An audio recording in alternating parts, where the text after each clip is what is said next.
那上一堂课呢，我们是讲到第10页的，就是第5行这边，就讲到说，余邪现前的现象呢，就是依于自知不共生上缘、直光双运的三摩地之后，现证细微无常及初分或者是细分不特且有无我的这个智慧呢，那就是余邪现前的这个现象。那余邪现前呢，我们要是区分的话呢，又可以分为呢，就是第一个就是现证为细无常的这个细无常的量，那第二个呢就是现证呢就是初分普特伽罗的量，以及第三个呢现证细分普特伽罗的量。那为什么要这样子分呢？因为呢前面讲性相的时候呢，就是讲到说。依于自知不共生上缘呢，止光双运的三摩地。那止光双运的三摩地呢，就可以分为呢，就是正的细无常的止观双运三摩地，还有正的初分无我的止观双运三摩地，还有正的细分无我的止观双运三摩地。所以呢，因为有3种止观双运三摩地缘故呢，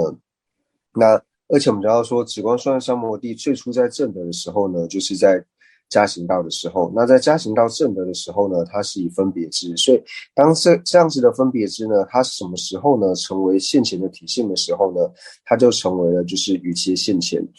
就是那第一刹那呢就成为了余邪现量，所以依于呢就是正德细分无常的止观双运呢所生的呢，那就是正德细分无常的这个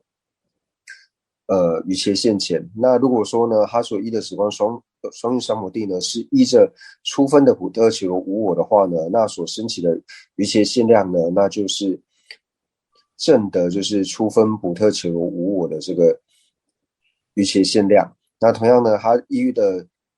不共生上缘呢，是依于细分的这个普特伽罗无我的话呢，那它所升起的余邪现量呢，就是现正呢细分普特伽罗无我的这个量。那所以呢，就如同刚刚所讲述的，就是现正呢细分无常的这个余邪现量呢，就是透由它在加行道时候呢所升起的，就是正的细分无常的这个止光双运的三摩地呢，然后在加行道的时候它是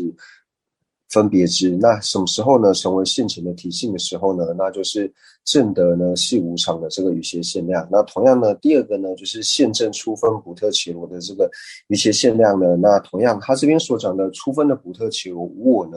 所讲的就是我们在讲述苦地的时候会说到说。事例的时候呢，会讲到苦地。那苦地的16个形象里面呢，再讲到说苦地的4个形象里面呢，会讲到说就是无常、苦、空、无我。那这边所谓的就是初分的这个普特伽罗无我呢，所讲的就是无常、苦、空、无我里面的这个空。因为他所指的空呢，指的就是指普特伽罗呢常依自主的这个空。所以呢，同样的理路是一样的。这个最初呢，通达普特伽罗常依自主空的这个止观双运三摩地呢，是在加行道的时候升起。那这个时候的止观双运三摩地呢，是分别支，那就是透有不断的串修之后呢，它何时能够成为现前的时候呢，那就变成证得了现证初分普特伽罗无我的余邪现量。那就如同于此呢，就是现证细分普特伽罗无我的这个余邪现前呢，那同样的，它也是依于它的不共的真上缘止光双运双摩地。那这个沿着细分普特伽罗无我的止光双运双摩地呢，它最主要的所缘呢，也就是普特伽罗真实独立实体空。那沿着普特伽罗真实独立实体空的这个止观双运三摩地呢，最初升起的时候呢，同样呢也是在加行道的时候升起。那在加行道升起的时候呢，它是由异共相的方式呢去通达了之，所以呢它是一个分别支。那就是在加行道所升起的这个正的通达细分普特伽罗无我的这个止观双运三摩地呢，那它的后相续的这个续流呢，什么时候能够成为现前体性的时候呢？那它变为现前的时候，它同样呢就从一开始由异共相的分别支呢去通达，就会转变为成为以离分别且不错乱的了知。所以这个时候呢，就成为了就是现证细分普特伽罗无我的余邪现量。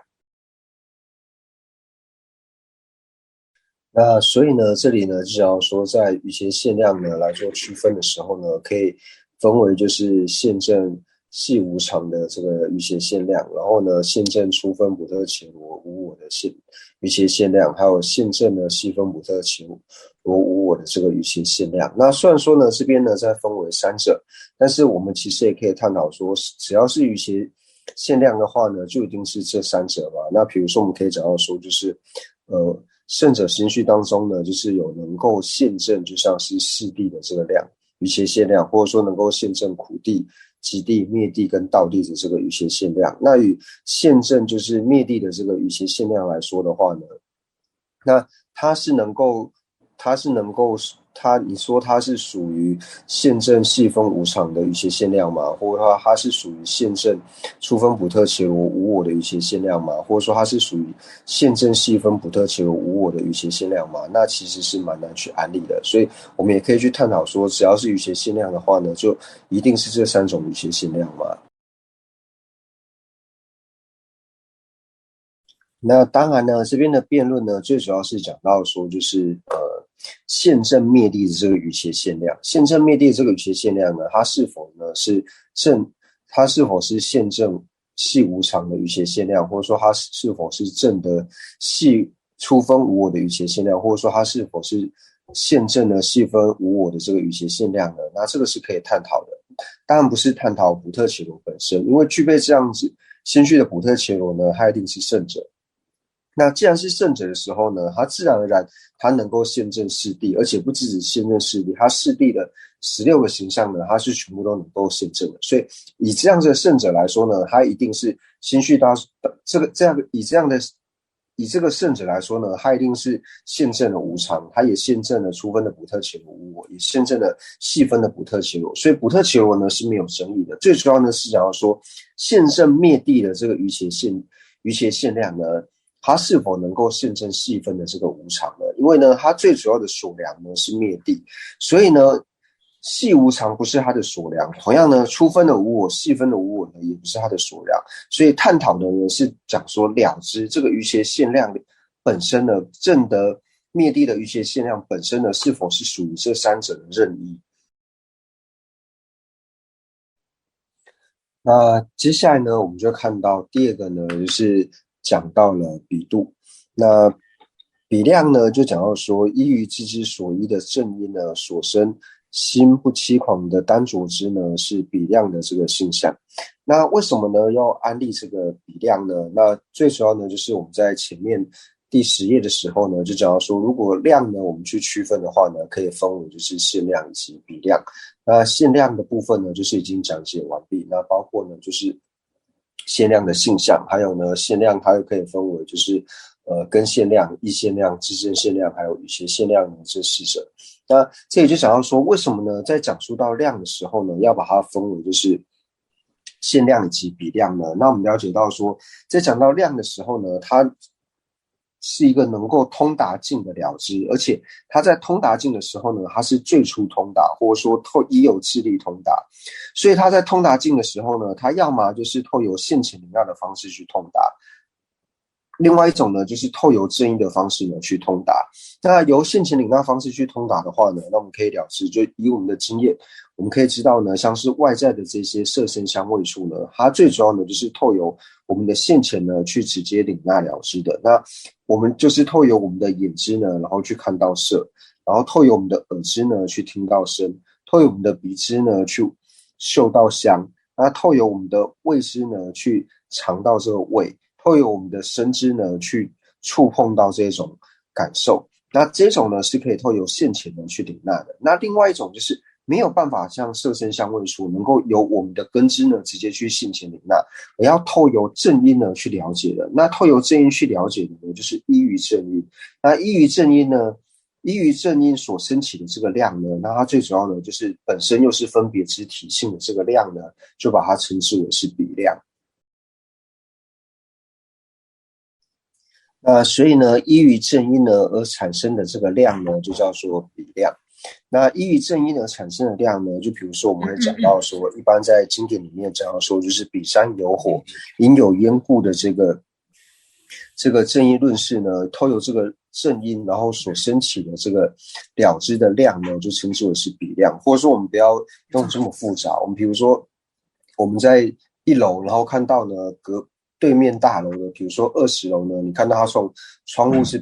户呢就是冒出这种浓烟的时候呢，我们就可以了解到说，哦，20楼呢它可能是失火了。那20楼会失火这一点呢，并不是我们眼睛直接看到里面有火，而是透由正音。怎样的正音呢？就是因为有烟，所以呢它这边会有火。透由这样子正音呢，帮助我们了知到说20楼它失火了。所以这种了知的方式呢，就不是透由我们的现前知呢看到那个火，而是透由我们心绪里面的这个分别知呢去了解。为什么是透由分别知呢？因为呢，在升起这样的了知的时候，我们要透由异共相，或是要依靠着异共相，或者说呢，以这个异共相呢为显现境，所以才申请这样子的分别知才去了知。所以呢，它本身的体性是分别知的量呢，它呢就一定会是比量。那所以我们在了解呢，就是凡是比量的话呢，它一定是既是分别知，然后又是量的呢，它就是一定会是比量。那比量呢，我们再去区分的话呢，就可以分为3种，那也就是呢，事实比量、共称比量，就是所谓的集成比量，还有兴趣比量呢，这3种。那所以呢，我们就想要说呢，就是分别之量呢，就是称之为是比量。那这样子的分别之量呢，我们在做区分的时候呢，又可以把它分为就是事实比量、集成比量，还有兴趣比量。那为什么要把它分为事实比量、集成比量，还有兴趣比量呢？那最主要呢，就是讲到说它的它的所知，就是以它的所量来说呢，它的所量为何呢？那就可以分为3种。第一个它的所量呢，就是事物的存在的方式。那事物存在的方式呢，本身呢就是去了解事物的存在方式而去理解的呢，那这个呢称之为是实事比量。那这边所讲的事物存在的方式呢，并不是我们讲的说在理解为空性那一种事物的这种就近的这种存在的方式。并不是这种存在方式，而是讲到说，对于这个东西呢，它本身的质性、它的体性为何，然后透由这种方式去了解的呢，就它的它的所量呢是属于事物存在方式的这一种呢，然后透由这个去了解的，就称之了解这样事物的呢，就称之为叫做事实比量。那第二种呢，它的所量呢，并非是就是事物存在的这种方式，而是呢就是依了世间的名言呢，所以我们能够了解世间名言是什么的这一种比量呢，就称之为叫做集成比量。那第三种呢，它并不是呢，它的所量呢，并不是事物存在的方式，然后也不是呢依于世间的名言，它最主要呢就是要透由呢，就是我们有信心的这个经教呢，然后去了解这个有信心的经教它内容是什么的这一种比量呢，就称之为叫做信许比量。所以最主要呢，就是从它的这个所量呢来做分别，因为所量有3种不同所量的缘故呢，所以区分了3种不同的这个比量。那如果呢，我们举一个例子来说的话呢，用例子来解说的话呢，就是比如说第一个呢，就是讲到说这个了解事物存在的这个方式。那了解事物存在的方式呢，它不一定是要佛圣者，就是我们一般的凡夫呢，或者说世间人，他只要依靠着一个正确的理由呢，他就能够去了解这个东西存在的这个方法，或者说去了解这个东西它存在的方式，它这个东西的体性为何呢？我们可以透由一个原因去了解的呢，那这种呢就称之为叫做事实比量。那第二个呢，他所了解的内容呢，并不是说事物它本身的这个体性，或者说这个事物它本身是什么东西，而是呢，他所要了解的内容呢，是服顺于世间名言的这种，和世间名言呢是相服顺的这种，然后了解到世间名言和世间名言相服顺的这个了知呢，就是第二个呢所讲的集成比量。那第三个呢，就是凡夫呢，就是我们是没有办法透由就是理由呢去理解凡夫，或者是我们一般的世间人无法透由呢理由去理解。我们唯一能够了解这个呢，就是唯有透过呢就是佛所讲的这个经教，而且对于这个经教升起信心之后呢，去了解的这一种呢，那就是所谓的世虚比量。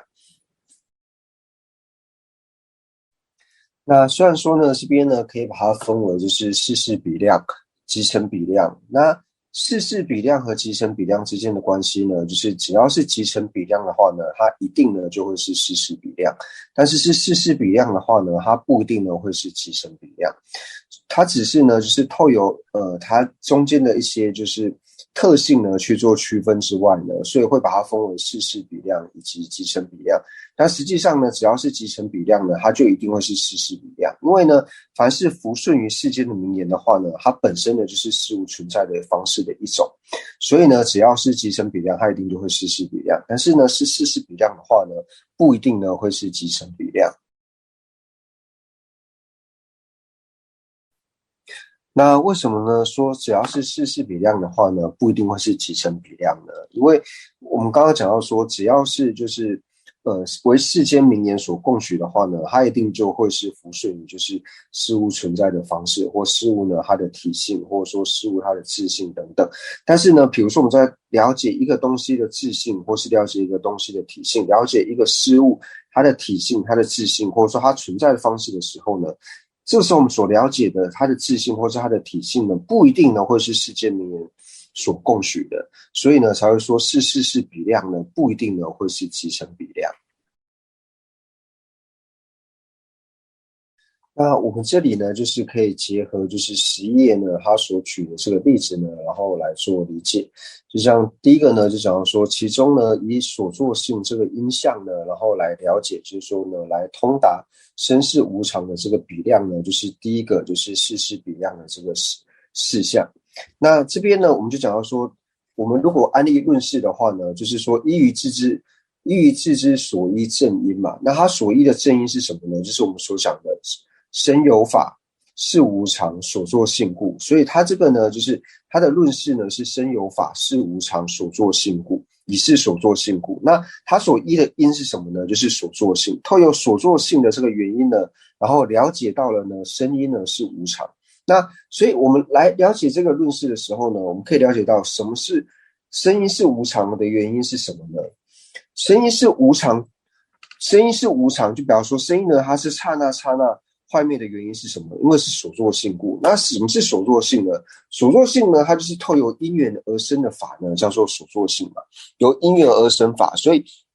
因呢，它本身是刹那刹那坏灭的体性，所以呢，透由这个刹那刹那坏灭体性所生出来的果呢，也是刹那刹那坏灭的。而声音呢，它本身呢，就是具备了这样子的无常的原因呢，就是因为它是由因缘而生的缘故，所以成立了呢，声音是无常。所以从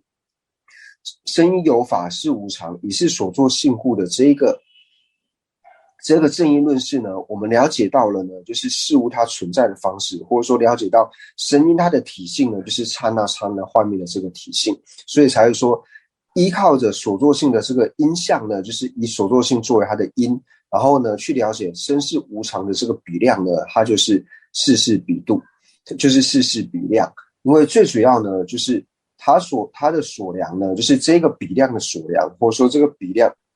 它所通达的呢，就是了解到这个是它本身它的体性为何，或者说它的质性为何，所以了解之后所成的这个比量呢，就是世事比量。除了上述所讲的例子之外呢，那同样的呢，就像我们刚刚所讲述到的，就是呃，以山上呢有法，然后呢有火，以有烟故，就提到说呢，山上为什么是有火呢？山上有火的原因是什么呢？因为有烟的缘故，或者说刚刚所讲的，比如说我们看到20楼呢，它在冒烟的时候呢，我们就可以理解到说呢，哦，20楼呢，它应该是失火了，为什么呢？因为有烟的缘故。那烟和火呢，我们知道说有火以后呢，才会产生这个烟，所以火和烟呢是因果的关系。所以这个呢，也就是事物存在的一个体性，或者说呢，事物它存在的一个方式，就是我们知道呢，有火之后才会产生烟，所以我们才能够透有呢看到烟之后呢，可以了解到说，哦，这边是有火的，为什么呢？因为有烟，因为你烟呢一定是依靠着火而生，所以透有这样子的理路呢，我们可以透有烟的正因呢，然后去了解到呢山上有火，或者说呢20楼呢失火，最主要呢就是因为火和烟呢，它本身呢是一种事物存在的一个方式，它本身是一个因果的关系。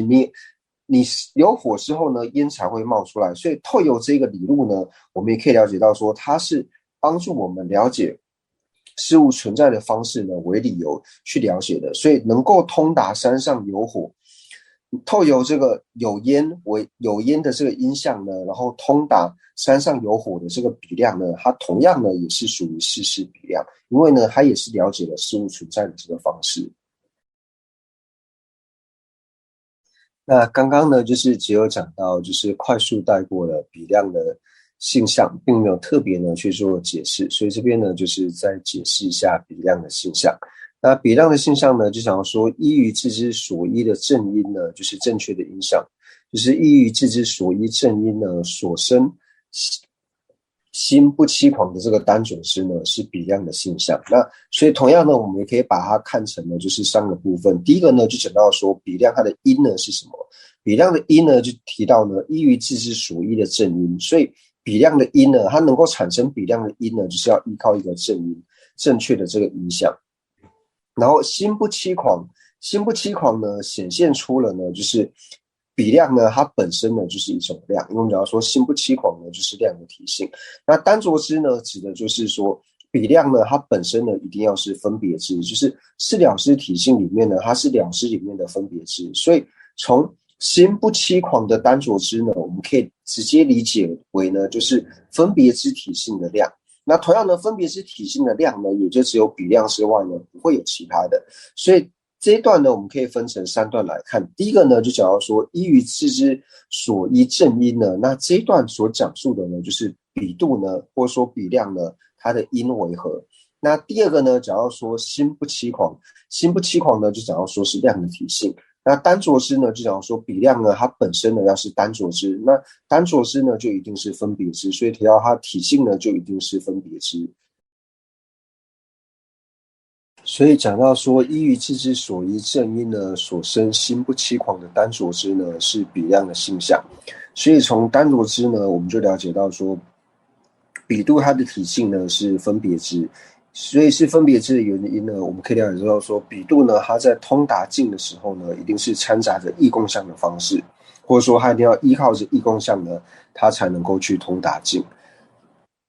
那除了显现异共相之外呢，那这边呢，想要说心不欺狂，那假如说比量呢，它在通达境的时候呢，是不只有显现境而已，它会去通达。为什么它会去通达呢？因为它就是透由心不欺狂的方式呢，通达境。因为我们讲到说心呢，讲就是透由智力通达，它不只是显现而已，它还是能够去通达这个境。所以心不欺狂呢，讲到说它的作用，它就是透由智力呢，能够去通达这个境。那依于自之所依正音呢，那从自之所依正音呢，就讲到说它的音，或者说呢，它通达境的方式。因为我们讲到说比度呢，比量呢，它是能够通达境的。它为什么能够通达境呢？因为呢，它是掺杂的异共相，而且是透由智力呢去通达这个境。但是它是怎么通达境呢？它是由现前的领纳方式去通达的呢，还是以其他的方式？所以这边呢就讲说，它通达境的方式呢，并不是依靠着现前显现的方式，而是呢依靠着一个正音。它一定要透由一个正音之后呢，它才能够心不欺狂的呢去通达这个境。所以呢，从一开始的依于自之所依正音讲到了比度呢，它的一个音，或者说它通达境的方式。那第二个呢，心不欺狂，心不欺狂呢，讲述了比量呢它的作用。它的作用呢，也就是它能够智力呢去通达它的所量，智力呢去通达它的境。那第三个呢，就讲到说比量呢，它的体性呢是分别之，为什么呢？因为它的体性呢是单着之的体性，所以呢这边就讲到说比量的性象。那依于自之所依正音呢？那第一个依于自之所依正音的这个依呢，它所讲述到的呢，就是提到说能够依靠，就讲说它是一个因果的关系，就是说比量它是如何升起的呢？它要依靠着一个正音才能够升起，就如同呢，就是我们在讲到说呢，烟呢它是依靠着火而生一样，所以呢，比量呢它是依靠着正音而生。那这个呢，就是以讲到说，就是比量呢，它要升起呢，是要依靠着一个正音，它才能够升起。那当然，这边我们最主要呢，是以就是理解呢来做解说，不然像在辩论场里面呢，又会讲到说，依于正音的话呢，又提到说正音呢它本身是常法，就这个音相。音相呢，它是常法，那怎么依靠常法而升起无声法？又会有这样子的辩论。那我们这边最主要呢，就是以理解呢来做解释。就然后一呢，就是讲到说，依靠着因缘，就是依靠着某一个东西呢，能够帮助它升起，所以能够帮助比量升起的呢，就是依靠着这个正确的这个音相，就是依靠着正音而生。那第二个呢，就是讲到说比量还有比度的差别。那就是呢，有的人呢会承许说比量和比度呢是不一样的，因为他们承许呢比度呢是有第二刹那，那比度的第二刹那呢它是比度，但是呢它并不是比量。那有的呢是承许到说比量和比度二者呢是没有差别，凡是比度呢它就一定要是量，它就一定要是一定要是属于量，所以比度和比量二者呢是没有差别的。那以容谢来说的话呢，就是他们平常呢是承许呢比量还有比度二者呢是没有差别的。那所以呢，这边讲到说，依于知之所依正因呢，所生心不欺狂的单所知呢，就是比量的性相。那如果说承许比量和比度呢是一模一样的话呢，那同样呢，它也会安立这个呢就是比度的性相，因为呢，它承许说比度和比量是无有差别，凡是比度的话呢，它一定要是属于心不欺狂的这个了知，它一定呢是要最初呢去通达最心去通达这个境的，所以比量和比度的性相呢是为安立是一样的。那如果说呢，就是比量和比度呢是有差别的，那比如说它承许说像是比度的第二刹那之后，第二刹那、第三刹那、第四刹那之后呢，它都是属于比度，但是呢，它并不是比量。为什么？因为它并不是心不欺狂的单所知。为什么？因为它不是心，它不是透由智力称的，它是依于呢自知之前的这个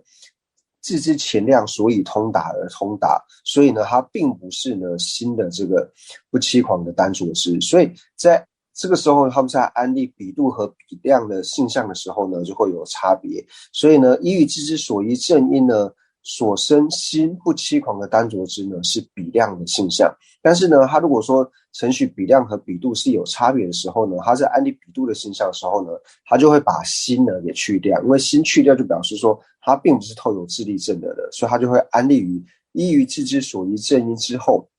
所生不欺狂的单着知呢，是比度的性相。那这个呢是指说比度和承许比度和比量二者是有差别的时候呢，他在安立比度的性相的时候呢，不会安立心，他会把这个心的呢去掉，就是直接呢讲到说依于知之所依正因呢所生不欺狂的单着知呢是比度的性相。那第一个问题呢，就是指我是常的这个分别知呢是颠倒知。那这个颠倒知呢，它是否能够成为呢支持我是无常的分别知这个进取因呢？那人界这边就回答到说呢，就是我们一般所讲的，比如说常指支持我呢是常的这个常指呢，它本身是颠倒知。它既然是颠倒知的话呢，它就无法成为呢就是不错乱的这种了知，它就没有办法成为这个支持我是无常的这个分别知的这个进取因。为什么呢？因为它是颠倒知的缘故。因为如果说颠倒知它如果说它能够成为一个非颠倒知的一个进取因，或者说是同一个持由的话，那我们就要承许说这个颠倒知支持我是常的这个颠倒知呢，这个常指它是能够前往佛地的。但是呢，这个呢并不被承许，所以颠倒知呢，它是无法成为就是支持是无常分别知的进取因，除非就是如果说是视察义的话呢，是支持我是常的这个视察义，它之后是有可能成为就是无常支持我是无常分别知的这个进取因。但是如果是它本身就是颠倒知的话呢，那它是没有办法成为进取因的。那第二个呢，就是想要说，一般我们所说世间共取呢，都是由分别知呢所了解的，像是依着世间名言呢而了解到集成比量的这个缘故。那无分别心呢，是否能够安立世间共取的这个了知呢？那人们现在就回答到说呢，就是像我们一般呢，就是在讲述到说所谓的就是集成集成比度或是集成比量的时候呢，最常用的例子就想到说，就是在分别心当中，分别心当中是存在的这个音相呢，然后去了解到说，就是月亮的这个诠释月亮的这个声音呢，可以来理解到有兔的这个比量，可以通达有兔的这个比量。那我们讲白话一点呢，就讲到说，我们在讲月亮的时候呢，就是月亮的这个声音，我们讲月亮的这个声音呢，月亮的这个词呢，是可以来说明，就是比如说，我们在介绍月亮的时候，因为月亮上面有个兔子的影子呢，所以我们把这个具有兔子影子的这个圆圆的这个呢，我们把它称之为是月亮。所以就是说呢，我们会用这个方式去理解的时候呢，一定是由分别知去理解的，这就是所谓的世间名言所共识。